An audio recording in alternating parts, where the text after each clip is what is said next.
नमस्कार दोस्तों, मैं हूं शिवकांत गौतम। स्वागत करता हूं आप सभी का शुद्ध मनोरंजन में। और वही हुआ जिसका हमें कोई डर नहीं था, स्वाभाविक सा है।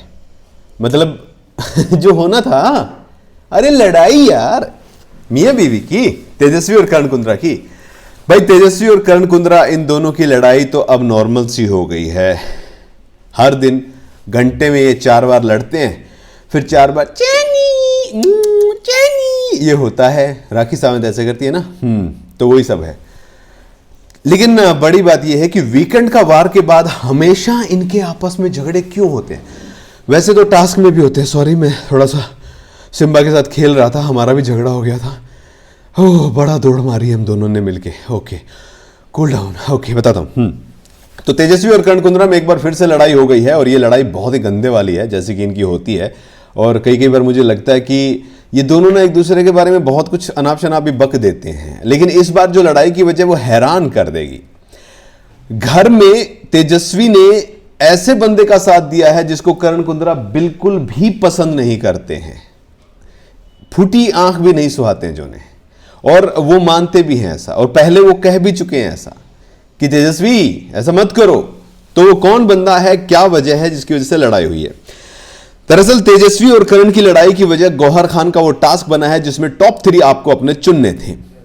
तो टॉप 3 में कर्ण कुंद्रा ने जो है प्रतीक को पुश कर दिया, निशांत को रखा, जबकि तेजस्वी ने निशांत को पुश किया है। तो यहां पर वैचारिक जो मतभेद है उसकी वजह से मनभेद की बातें सामने आई है। भाई साहब, मतभेद और मनभेद आप समझ रहे हैं ना, दोनों में बहुत फर्क होता है। तो मतभेद हुआ है इस बात को लेकर। तेजस्वी ने इस बात को लेकर कहा कि तुम्हारे तो टॉप 5 में प्रतीक हमेशा था, फिर अब तुम उसको रख नहीं रहे हो।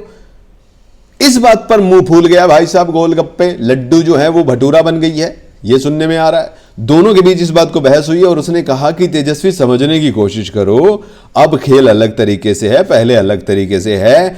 मुझे जो लगा ठीक वो मैंने किया, तुम्हें इसमें दिक्कत क्यों हो रही है? तुम इसमें दिक्कत क्यों कर रही हो? तो तेजस्वी जो है इस बात पर कह रही है कि भैया जब तुम बोलते हो तो फिर यहां पर ये क्यों किया? मतलब समझ में नहीं आ रहा कि वो प्रतीक के लिए सॉफ्ट कॉर्नर क्यों रखे हुए हैं। अगर हम देखें मुकाबला, तो तेजस्वी, प्रतीक और कर्ण कुंद्रा के बीच में जो है फिनाले में मुकाबला हो सकता है। इन तीनों में से कोई भी ट्रॉफी लेकर जा सकता है। तो ऐसे में तेजस्वी को क्यों समझ में नहीं आता है? कर्ण कुंद्रा का यहां पर जो स्टैंड है वो स्टैंड अगले 2 हफ्ते के लिए डिसाइड होगा। पहले जब 2 हफ्ते के बाद में ये रैंकिंग आई थी वो बहुत बड़ा इंपैक्ट डाल के गई थी। तो ऐसे में अगर कर्ण कुंद्रा प्रतीक को टॉप 3 में नहीं ला रहा है और बाकी लोग भी उसको वहां से निकाल देते हैं तो ये बहुत बड़ा इंपैक्ट होता है। लेकिन तेजस्वी को ये समझ में नहीं आ रहा है, और इस बात पर बहस हो रही है, घर में झगड़ा हो रहा है, भाई साहब कलेश हो रहा है, बर्तन भांडे अलग रखे जा रहे हैं, बोल रहे कि शाम की रोटी मैं नहीं बनाऊंगी। तो कुल मिलाकर यह है कि गौहर के टास्क की वजह से और दोनों का जो सोचना है प्रतीक को लेकर वो बिल्कुल अलग अलग है, जिसकी वजह से दोनों के बीच में एक बड़ा झगड़ा हुआ है। और फिर से वही बातें होगी, तू अपने रास्ते जा, मैं अपने रास्ते जाता हूं। भाई तुम्हारे रास्ते एक कब थे? घर के अंदर जितने भी टास्क हुए हैं, जितना भी खेल हुआ है, तुम दोनों कभी साथ थे ही नहीं, और ना अब होने वाले हो बचे हुए 2 हफ्तों के लिए भी। तो देखते हैं कैसे आएगी ये लड़ाई और कैसे दिखेगी।